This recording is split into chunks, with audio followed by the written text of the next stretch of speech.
ओम शांति। अॼु जी मिली तारीख़ 11/6/2024। मिठा मिठा बाप दादा चवंदा मिठी मिठी ॿार हाणे तव्हांखे संपूर्ण ठहिणो आहे। श्री हाणे वापसि घर वञिणो आहे, पोइ पावन दुनिया में ईंदासीं। प्रश्न आहे, संपूर्ण पावन ठहिण जी युक्ति कहिड़ी आहे? उत्तर आहे, संपूर्ण पावन ठहिणो आहे त पूरो बेगट देह सहित सभु संबंधनि खे भुलिजो ऐं मूंखे यादि करो, तॾहिं पावन ठहींदो। संपूर्ण पावन ठहिणो आहे त पूरो बेगर ठहो, देह सहित सभु संबंधनि खे भुलिजी करे मूंखे यादि भुलिजो, न देह खे बि भुलिजो, देह जे सभु संबंधनि खे बि भुलिजो ऐं मूंखे यादि करो, तॾहिं पावन ठहींदव। हाणे तव्हां हिन अखियुनि सां जो ॾिसंदा आहियो, इहे सभु विनाश थियणो आहे। इन करे धन संपत्ति वैभव आदि सभु भुलिजी बेगर ठहो। इहे अहिड़ा बेगर ई प्रिंस ठहींदा, जेकी पंहिंजी देह बि यादि न हुजे कि मुंहिंजी शिकिल जा फीचर्स बि इहे आहिनि। अहिड़ा बेगर ई सत्युग में वञी प्रिंस ठहींदा। ओम शांति। मिठे मिठे रूहानी ॿारनि प्रति रूहानी बाप सम्झाइनि था। ॿार इहे त सिधी रीति सम्झंदा आहिनि कि शुरू में आत्मायूं सभु पवित्र रहियूं आहिनि, असां ई पावन हुयासीं, पतित ऐं पावन। इहे आत्मा जे लाइ चइबो आहे। आत्मा पावन आहे त सुखी आहे। बुद्धि में ईंदो आहे असां पावन ठहींदासीं त पावन दुनिया जा मालिक ठहींदासीं। हिन करे पावन ठहींदासीं त पावन दुनिया जा मालिक ठहींदा। इन करे पुरुषारत कंदा आहिनि। 5000 वर्ष पहिरियों पावन दुनिया हुई, 5000 वर्ष पहिरियों पावन दुनिया हुई। हुन में अधु कलाक पावन हुयासीं, बाक़ी रहियो अधु कलाक। इहे ॻाल्हियूं कोई सम्झी न सघंदो। तव्हां ॼाणंदा आहियो पतित ऐं पावन, दुख ऐं सुख, ॾींहुं ऐं राति अधु अधु हूंदो। पतित ऐं पावन, सुख ऐं दुख, ॾींहुं ऐं राति अधु अधु हूंदो। जो समझदार आहिनि, जे ॾाढी भक्ति कई आहे, उहो सुठी रीति सम्झी सघंदा। बाप चवंदा आहिनि, मिठे ॿार तव्हां पावन ठहो, पावन हुयो। नई दुनिया में सिर्फ़ु तव्हां ई हुयो, बाक़ी जो एतिरा सभु हुया उहो शांति धाम में हुया। पहिरियों सभु पावन हुयासीं ऐं ॾाढा थोरा ई आत्मायूं हुयूंसीं। पोइ नंबरवार मनुष्य सृष्टि वृद्धि थींदी वई। हाणे तव्हां मिठे मिठे ॿारनि खे केरु सम्झाइनि था? बाप। आत्माउनि खे परमात्मा बाप सम्झाईंदा। असां आत्माउनि खे परमात्मा बाप सम्झाईंदा। इनखे चइबो आहे संगम। इनखे ई कुंभ चइबो आहे न। मनुष्य हिन संगम खे भुलिजी विया आहिनि। मनुष्य हिन संगम खे भुलिजी विया आहिनि। बाबा सम्झाईंदा आहिनि 4 युग हूंदा आहिनि। पंजो इहे नंढो लीप युग, संगम युग। इन जी आयु नंढी आहे न। बाप चवंदा आहिनि मां हिननि जे वानप्रस्थ अवस्था में प्रवेश कंदो आहियां, ॾाढे जन्मनि जे अंत जे बि अंत में। ॿारनि खे इहा ख़ातिरी आहे। बाप इन्हनि में प्रवेश कयईं, इन्हनि जी बि बायोग्राफी इन्हनि खे ॿुधाई। बाप चवंदा आहिनि मां आत्माउनि सां ई ॻाल्हाईंदो आहे। आत्मा और शरीर ॿई इकट्ठा पाठ वॼाईंदा आहिनि। इनखे चइबो आहे जीव आत्मा। पवित्र जीव आत्मा, अपवित्र जीव आत्मा। जॾहिं आत्मा पवित्र जीव में आहे, जॾहिं आत्मा अपवित्र जीव में आहे। तव्हां ॿारनि जी बुद्धि में आहे कि सत्युग में ॾाढा थोरा देवी देवता हुया। पोइ पंहिंजे लाइ ई चईंदासीं कि असां जीव आत्मा सत्युग में पावन हुयासीं। उहो ई पोइ 84 जन्म पोइ असां जीव आत्मा कलयुग में अची करे पतित ठहिया आहियूं। पतित खां पावन, पावन खां पतित, इहो चकर फिरंदो ई रहंदो आहे। यादि बि हुन पतित पावन बाप खे ई कंदा आहिनि न। त हर 5000 वर्ष पोइ बाबा हिकु बार ईंदा आहिनि, अची करे स्वर्ग जी स्थापना कंदा आहिनि। भॻवानु हिकु आहे, उहो ई ज़रूरु पुराणी दुनिया खे नयो ठाहींदो न। पोइ नए खे पुराणो केरु ठाहींदो आहे? रावण। छो जी रावण ई देह अभिमानी ठाहींदो आहे न। दुश्मन खे जलाइबो आहे न, मित्र खे न जलाईंदासीं। सर्व जो मित्र हिकु बाप ई आहे जो सर्व जी सदगति कंदा आहिनि, उन्हनि खे सभु यादि कंदा आहिनि छो जो उहा ई सभिनि खे सुख ॾियण वारो आहे। त ज़रूरु दुख ॾियण वारो बि कोई हूंदो। उहा आहिनि पंज विकार रूपी रावण। अधु कलप राम राज्य हलंदो आहे, अधु कलप रावण राज्य हलंदो आहे। वाइसलेस ऐं विशियस वर्ल्ड चईंदा आहियूं न, स्वास्तिक करता आहिनि। इन जो बि अर्थ बाप बि सम्झाईंदा आहिनि। इन में पूरो चौथो हूंदो आहे, ज़रा बि कम जास्ती न। इहे ड्रामो ॾाढो एक्यूरेट ठहियलु आहे। कोई सम्झंदा आहिनि असां इन ड्रामे सां निकिरी वञूं, ॾाढा दुखी आहियूं, इन सां वञी करे ज्योति ज्योत में समाए वो ब्रह्म में लीन थी वञूं, लेकिन कोई बि वञी न सघंदो आहे। छा ख़्यालात कंदा रहंदा आहिनि। भक्ति मार्ग में प्रयत्न बि भिन्न भिन्न कंदा आहिनि।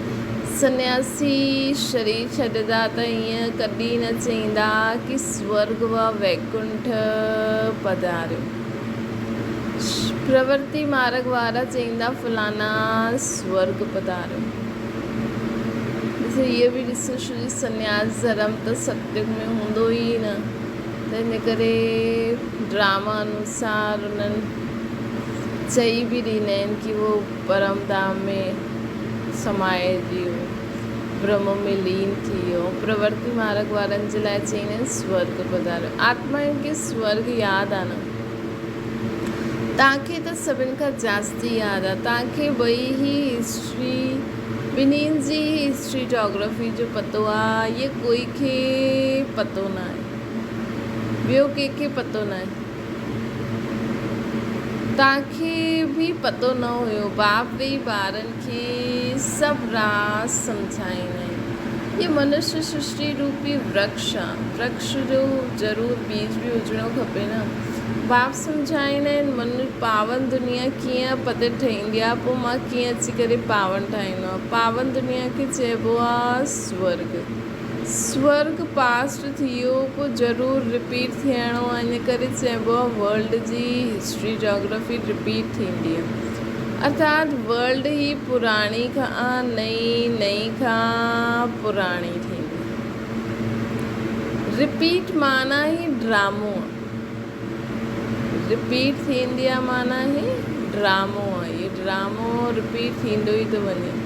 ड्रामो अक्षर ॾाढो सुठो आहे, शोभदो आहे न। रिपीट अक्षर ड्रामे सां ई लॻंदो आहे न। रिपीट माना ई ड्रामो, ड्रामो अक्षर सुठो लॻंदो आहे न। ड्रामो चईंदासीं त वॾे खां वॾी ॻाल्हि बि नंढी लॻंदी कि ड्रामा में इहे सीन, जीअं मूवी सीरियल में कोई सीन हूंदो आहे, हाणे आहे त आहे, छा करो। त बाबा चवनि था ड्रामो अक्षर ॾाढो सुठो आहे, शोभदो आहे। चक्र हू बहू फिरंदो ई रहंदो। नाटक खे हू बहू न चईंदसि, छो जी नाटक में त माण्हू ईंदा आहिनि ऐं कॾहिं कोई बीमार पइजी वञे त छुटी बि वठी सघंदा आहिनि। ड्रामो में त सभु शूट थियल हूंदो आहे न। हिकु बार शूट थी वियो, पोइ बसि हुनखे फिराईंदा ई रहंदा आहिनि। नाटक खे हू बहू न चईंदासीं। कोई बीमार थी पवंदो त छुटी वठी वठिजो। तव्हां ॿारनि जी ॿुधी में आहे, असां पूज्य देवता हुयासीं, पोइ पुजारी ठहियासीं। बाप अची करे पतत खां पावन ठहिण जी युक्ति ॿुधाईंदा आहिनि, जो कि 5000 वर्ष पहिरियों बि बाबा ॿुधाई हुई। पतत खां पावन ठहिण जी युक्ति 5000 वर्ष पहिरियों बि ॿुधाई। सिर्फ़ु चईंदा आहिनि ॿार मूंखे यादि करो। बाप पहिरियों तव्हांखे आत्म अभिमानी ठाहींदा आहिनि। पहिरियों इहा सबक अर्थात पाठ ॾींदा आहिनि। ॿार पंहिंजी खे आत्मा सम्झो, बाप खे यादि करो। एतिरो तव्हांखे यादि कराईंदा आहिनि, तव्हां पोइ बि भुलिजी वेंदा आहियो, भुलिजंदा ई रहंदा आहियो जेसि ताईं ड्रामा जो अंत आयो। भुलिजंदा ई रहंदा जेसि ताईं ड्रामा जो अंत आयो। अंत में जॾहिं विनाश जो समय हूंदो तॾहिं पढ़ाई पूरी थींदी, पोइ त शरीर छॾे छॾंदो। जे सर्प भी एक पुराणी खाल छॾे ॾींदो आहे न, त बाप भी सम्झाईंदा आहिनि तव्हां जॾहिं वेंदा आहियो अथवा हलंदा फिरदा आहियो त देही अभिमानी थी करे रहो। हाणे बाबा असांखे संगम युग जे लाइ शिक्षा ॾियनि था। हिन संगम युग ते तव्हां जॾहिं वेंदा आहियो अथवा हलंदा फिरदा आहियो त देही अभिमानी थी करे रहो। ख़ुदि खे आत्मा सम्झी करे परमात्मा खे यादि करे हलो, है न। अञा ताईं बाबा असांखे पूरी चक्कर में घुमाइनि पिया। हाणे बाबा असांखे संगम ते वठी आया आहिनि ऐं कहिड़ी मत ॾियनि था, देही अभिमानी ठहो। देह अभिमान में अचण सां तव्हांखे 5 विकार पकड़े वठंदा आहिनि। आत्म अभिमानी रहण सां विकार पकड़दा न। देही अभिमानी ठही बाप खे ॾाढो प्यार सां यादि करो। देही अभिमानी ठही करे बाबा चवनि था देही अभिमानी थी करे पंहिंजे बाप खे ॾाढो प्यार सां यादि करिणो आहे। आत्माउनि खे परमात्मा बाप जो प्यार मिलंदो आहे हिन संगम ते। हिन खे कल्याणकारी संगम चइबो आहे। जबकि बाप ऐं ॿार अची करे मिलंदा आहिनि। तव्हां आत्माऊं बि शरीर में आहियो, बाप बि हिन समय शरीर में अची करे असांखे तव्हांखे आत्मा निश्चय कराईंदा आहिनि। बाप हिकु ई बार ईंदा आहिनि, जबकि सभिनि खे वापसि वठी वेंदा आहिनि। बाप हिकु ई बार ईंदा आहिनि, जबकि सभिनि खे वापसि वठी ईंदा आहिनि। सम्झंदा बि आहिनि। बाबा अची करे असां सभिनि खे वापसि वठी हलंदा आहिनि। सम्झाईंदा बि आहिनि असां तव्हांखे कीअं वापसि वठी हलंदासीं। तव्हां चईंदा बि आहियो असां सभी पतित आहियूं, तव्हां पावन आहियो। बाप अची करे असांखे पावन ठाहियो। तव्हां अची करे असांखे पावन ठाहियो। त बाबा असांखे ॿुधाइनि था कीअं मां तव्हांखे पावन ठाहींदो आहे। तव्हां चईंदा बि आहियो। तव्हां ॿारनि खे पतो न आहे कि बाबा कीअं पावन ठाहींदा आहिनि। जेसि ताईं ठाहिनि न तेसि ताईं छा ॼाणो। हाणे बाबा ठाहिनि था त पतो लॻे थो न। इहे बि तव्हां सम्झंदा आहियो आत्मा नंढो सितारो आहे, बाप बि नंढो सितारो आहे, परंतु उहो ज्ञान जो सागर शांति जो सागर आहे। तव्हांखे बि आप समान ठाहींदा आहिनि। इहो ज्ञान तव्हां ॿारनि खे आहे जो तव्हांखे पोइ ॿियनि खे सम्झाइणो आहे। पोइ सत्युग में जॾहिं तव्हां हूंदव त इहे ज्ञान ॿुधाईंदव ई न। ॿुधाईंदव छा? बाबा चवनि था सत्युग में थोरी ॿुधाईंदासीं। ज्ञान सागर बाप त हिकु ई आहे न, जो असांखे अची करे हिते हिन सृष्टि ते अची करे पढ़ाईंदा आहिनि। जीवन कहानी त सभिनि जी खपे न। हाणे जीवन कहानी त सभिनि जी खपे। उहो बाप ॿुधाईंदा ई रहंदा आहिनि पंहिंजी जीवन कहानी। उहो दुनिया वारा बाप त ॿुधाईंदा ई रहंदा आहिनि, परंतु तव्हां घड़ी घड़ी भुलिजी वेंदा आहियो। तव्हांजी माया सां गॾु युद्ध बाबा चवंदा आहिनि। असांजी हाणे कंहिंसां युद्ध आहे? माया सां। माया सां असांजी युद्ध आहे। तव्हां फील कंदा आहियो बाबा कंहिंसां यादि कंदा आहियूं पोइ भुलिजी वेंदा आहिनि। बाप चवंदा आहिनि माया ई तव्हांजो दुश्मन आहे। बाप चवंदा आहिनि माया ई असांजो दुश्मन आहे, जो तव्हांखे भुलाए ॾींदी, अर्थात बाप सां ई बेमुख करे ॾींदी। बाबा चवंदा आहिनि जो तव्हांखे माया भुलाए ॾींदी, अर्थात बाप सां ई बेमुख करे ॾींदी आहे। बाप सां असांखे तव्हां ॿार हिकु बार बाप जे सम्मुख हिकु ई बार बाप जे सम्मुख थींदा आहियो। बाप हिकु ई बार वरसो ॾींदा आहिनि। पोइ बाप खे सम्मुख अचण जी दरकार न आहे। पाप आत्मा सां पुण्य आत्मा स्वर्ग जो मालिक ठाही, बसि पोइ छा अची करे कंदा बाबा बि। तव्हां बुलायो ऐं मां बिल्कुलु पूरे टाइम ते अची वेंदुमि। असां सॾु त द्वापर युग खां करूं पिया, लेकिन बाबा पंहिंजे टाइम ते ईंदा आहिनि। हर 5000 वर्ष पोइ मां पंहिंजे समय ते पाण ई अची वेंदो आहे। त असां केतिरो बि बाबा खे सॾु करूं, लेकिन बाबा पंहिंजे पूरे टाइम ते ई ईंदा। ये कंहिंखे बि पतो न आहे शिवरात्रि छो मल्हाईंदा आहियूं, हुन छा कयईं, कंहिंखे बि पतो न आहे। इन करे शिवरात्रि जी हॉलीडे आदि कुझु बि न कंदा आहिनि। ऐं सभिनि जी हॉलीडे कंदा आहिनि, लेकिन शिव बाबा ईंदा आहिनि, एतिरो पाठ वॼाईंदा आहिनि, उन्हनि खे कोई जो पतो ई न पवंदो आहे, अर्थ ई न ॼाणंदा आहिनि। भारत में केतिरो अज्ञान, शिव बाबा जो ज्ञान न हुजण जे कारण भारत जो केॾो अज्ञान आहे। तव्हां ॿार ॼाणंदा आहियो शिव बाबा ई ऊच ते ऊच आहे, त ज़रूरु मनुष्य खे ऊच ते ऊच ठाहींदा न। शिव बाबा एॾो ऊच ते ऊच आहे त मनुष्य खे बि ऊच ते ऊच ठाहींदा न। त हाणे शिव बाबा जे बारे में बाबा ख़ुदि जे बारे में ॿुधाइनि था। बाबा चवनि था मां इन्हनि खे ज्ञान ॾिनो, योग सेखारियो, पोइ उहो नर सां नारायण ठहियो। उन्हनि में उन्हनि इहे नॉलेज ॿुधी, इहे ज्ञान तव्हांजे लाइ या ॿियो कंहिंजे लाइ शोभदो न आहे। तव्हांखे पोइ वरी खां ठहिणो आहे छा? नर सां श्री नारायण ठहिणो आहे, नारी सां श्री लक्ष्मी ठहिणो आहे। ये ज्ञान तव्हांजे लाइ ई ठहियो आहे। बाबा चवनि था कि हाणे मां तव्हांखे ज्ञान योग सिखलाए करे नर सां नारायण ठाहिया, त उन्हनि इहे नॉलेज ॿुधी, इहे ज्ञान तव्हांजे लाइ या ॿियो कंहिंखे शोभदो न आहे। तव्हांखे पोइ वरी खां ठहिणो आहे, ॿियो कोई न ठाहींदा आहिनि। इहे नर सां नारायण ठहिण जी सची कथा आहे। हीअ नर सां नारायण ठहिण जी सची कथा आहे। बाबा चवनि था जे ॿिया धर्म स्थापना कया, जे ॿिया धर्म स्थापन किया, सब पुनर्जन्म वठंदे वठंदे इन समय तमो प्रधान आहे। पोइ उन्हनि सभिनि खे सतो प्रधान ठहिणो आहे। हुन पद जे अनुसार पोइ रिपीट करिणो आहे। ऊच पाठदारी ठहिण लाइ तव्हां केतिरो पुरुषार्थ करो था न। केरु पुरुषार्थ कराइनि था? बाबा। तव्हां ऊच ठही वेंदा आहियो, पोइ कॾहिं यादि बि न कंदा आहियो मूंखे। स्वर्ग में थोरी यादि कंदा।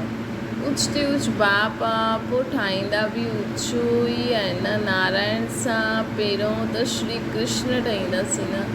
पोइ तव्हां हीअं छो चईंदा आहियो नर सां नारायण ठहिणो आहे? छो न चईंदा आहियो नर सां श्री कृष्ण ठहिणो आहे? पहिरियों नारायण थोरी ठहींदव, पहिरियों त प्रिंस श्री कृष्ण ठहींदव न। ॿार खे त फूल चइबो आहे न, उहा त पोइ बि युगल ठही आहे। महिमा ब्रह्मचारी जी थींदी आहे। नंढे ॿार खे सतो प्रधान चइबो आहे।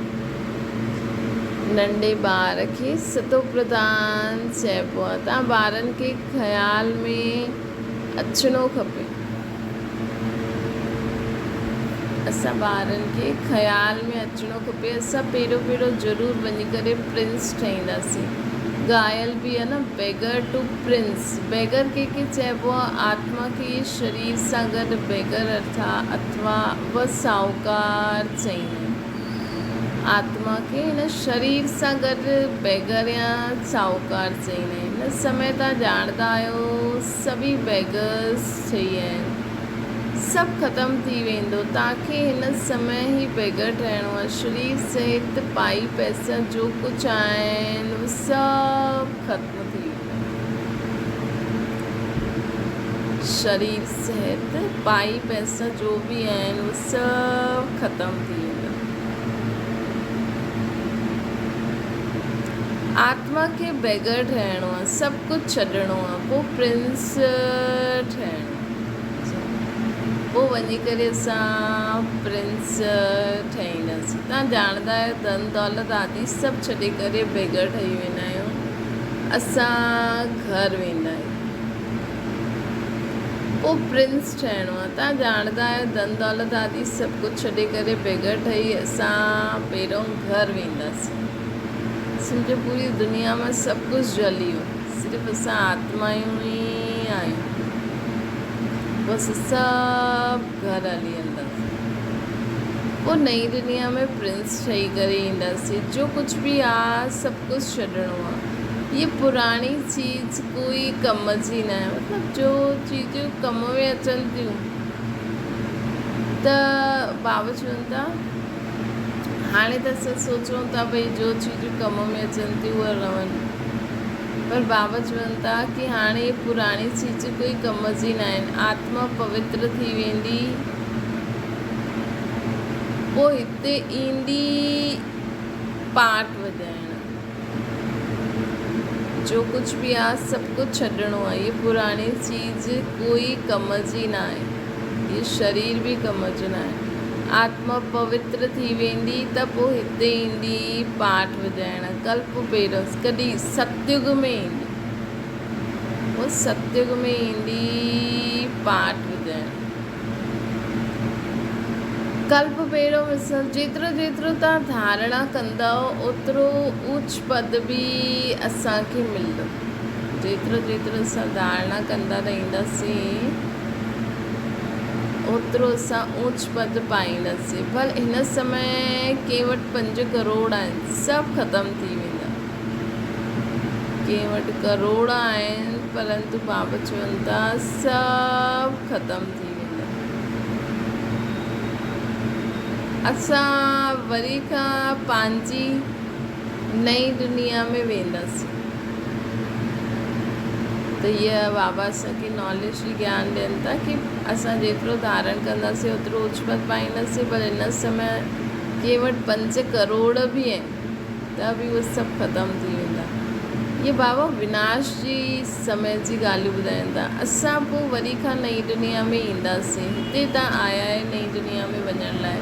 ॿिए के सत्संग न आहे जंहिंमें कोई सम्झे कि असां नई दुनिया जे लाइ पढ़ूं था। तव्हां ॿारनि जी बुद्धि में आहे बाबा असांखे पहिरियों बेगर ठाहे करे पोइ प्रिंस ठाहींदा आहिनि। देह जे सभु संबंध छॾे तव्हां बेगर ठहिरियो न। जो कुझु बि आहे ई न। हाणे भारत में कुझु बि न आहे। भारत बेगर इंसॉल्वेंट आहे। वो सॉल्वेंट हूंदो। केरु ठाहींदा आहिनि? आत्मा श्री द्वारा ठहींदी। केरु ठाहींदा आहिनि? आत्मा ठहींदी आहे शरीर द्वारा। पहिरियों बाबा चई न आत्मा तमो प्रधान त शरीर बि जीव आत्मा ॿई बेगर, जीव आत्मा ॿई पावन मालामाल। त हाणे आत्मा शरीर द्वारा ठहींदी आहे, सॉल्वेंट ऐं इंसॉल्वेंट। हाणे राजा रानी बि न आहे न, उहो बि इंसॉल्वेंट आहिनि। राजा रानी जो ताज बि कंहिं वटि न आहे। ईअं कोई न कोई टोपी पाए वठंदा आहिनि। बाबा चईंदा आहिनि कि ॾिसो हाणे राजा रानी बि न आहिनि, उहे बि इंसॉल्वेंट ई आहिनि। राजा रानी जो ताज बि न आहे। हिन समय कंहिं वटि राजा रानी जो ताज आहे न। भले विदेश में किथे किथे आहिनि लेकिन पावन ताज जो हूंदो उहो थोरी आहे। रत स्वर्ग जो ताज जो 2 ताज हूंदा उहो थोरी आहे। उन हिसाब सां त ताज न आहे न उहो ताज आहे न रतन जड़ित ताज आहे। अंधेरी नगरी सर्वव्यापी चई ॾींदा आहिनि। गोया सभिनि में भॻवानु आहे। अंधेरी नगरी आहे न हीअ।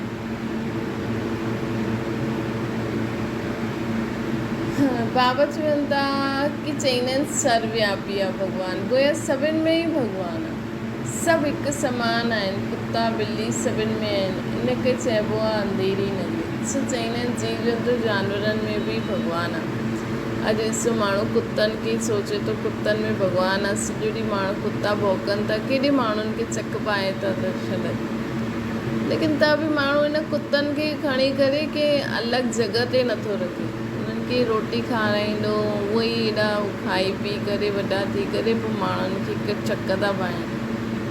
त हिननि में भॻवानु आहे।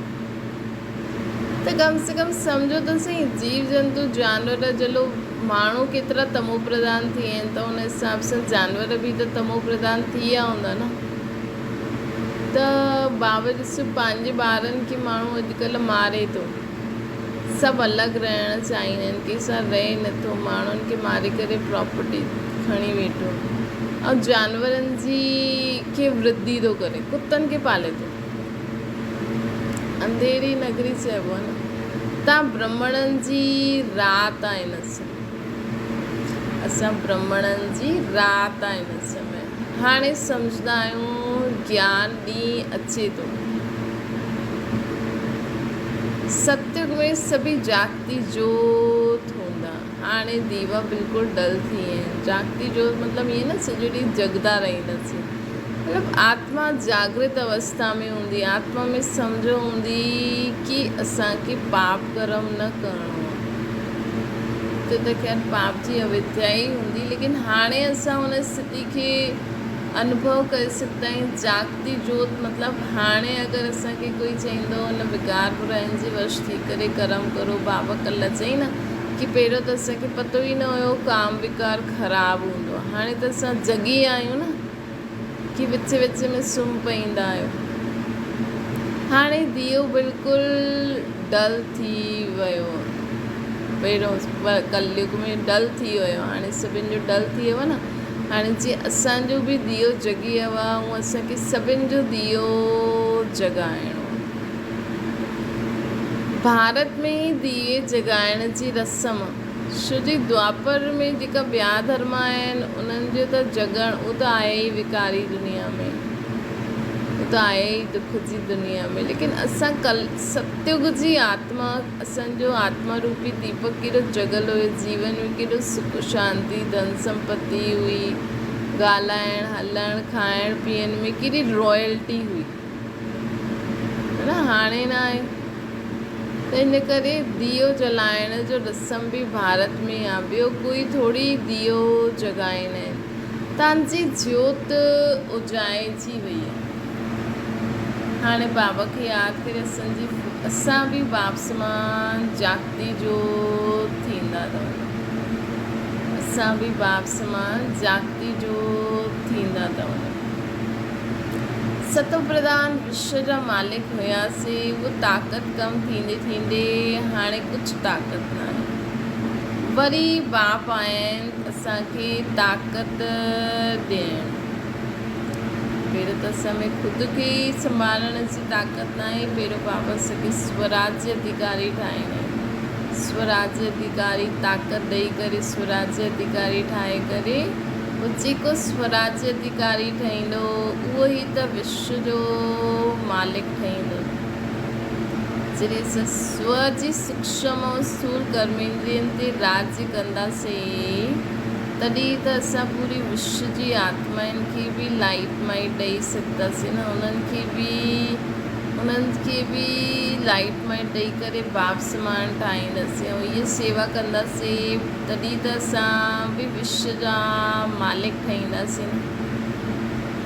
कहिड़ो सहज आहे न। पहिरियों स्वराज्य अधिकारी ठहो, स्वराज्य अधिकारी विश्व राज्य अधिकारी, छो जो उहो विश्व जी आत्माउनि जी सेवा कंदो, त इन करे विश्व राज्य अधिकारी थी वेंदो। बाबा चवनि था हाणे मां आयो आहियां तव्हांखे ताक़त ॾियणु। बैटरी भरिजंदी आहे न। आत्मा खे परमात्मा बाप ई यादि रहण सां बैटरी भरिजंदी वेंदी। आत्मा खे परमात्मा बाप खे यादि कंदा रहंदासीं त असांजी बैटरी भरिजंदी वेंदी। अच्छा, मीठी मीठी सिकल ते ॿारनि प्रति माता पिता बाप दादा जो यादि प्यार ऐं गुड मॉर्निंग। रूहानी बाप जी सभिनि रूहानी ॿारनि खे नमस्ते। असांजी बि रूहानी माता पिता बाप दादा खे यादि प्यार गुड मॉर्निंग ऐं नमस्ते। धारणा जे लाइ मुख्य सार। हाणे नाटक पूरो थियो, असांखे वापसि वञिणो आहे। इन करे आत्मा खे बाप जी यादि सां सतो प्रधान पावन ज़रूरु ठहिणो आहे। छो जो हाणे असांखे वापसि वञिणो आहे त सतो प्रधान पावन ज़रूरु ठहिणो आहे।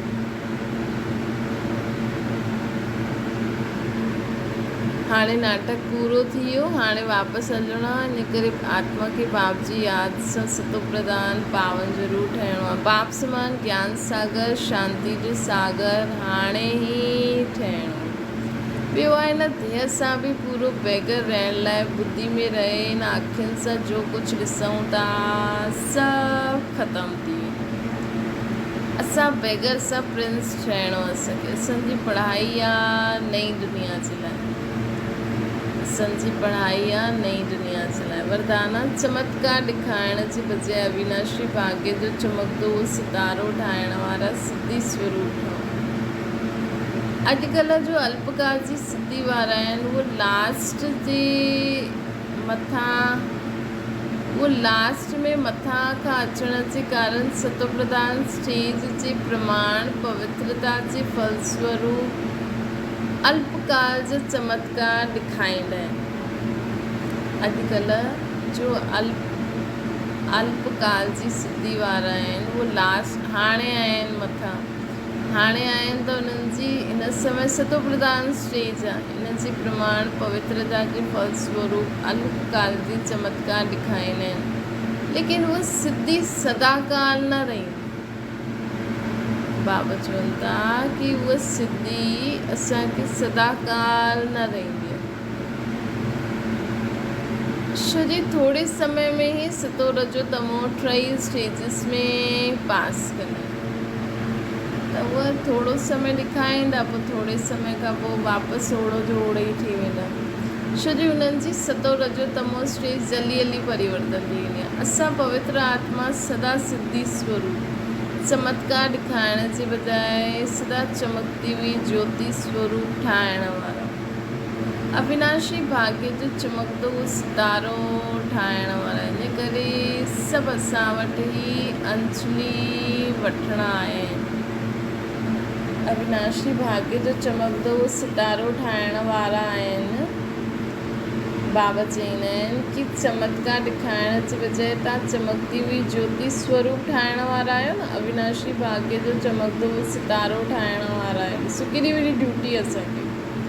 हिन करे असां सभिनि वटि ई अंजलि वठणु सभिनि खे अचिणो पवंदो। स्लोगन आहे बेहद जी वैराग्य वृत्ति जो वायुमंडल हुजे त सहयोगी सहज योगी ठही वेंदो। जॾहिं बेहद जी वैराग्य वृत्ति जो वायुमंडल हूंदो न त असां सहयोगी सहज योगी थी वेंदासीं। अच्छा, ओम शांति। बाबा खे यादि करो।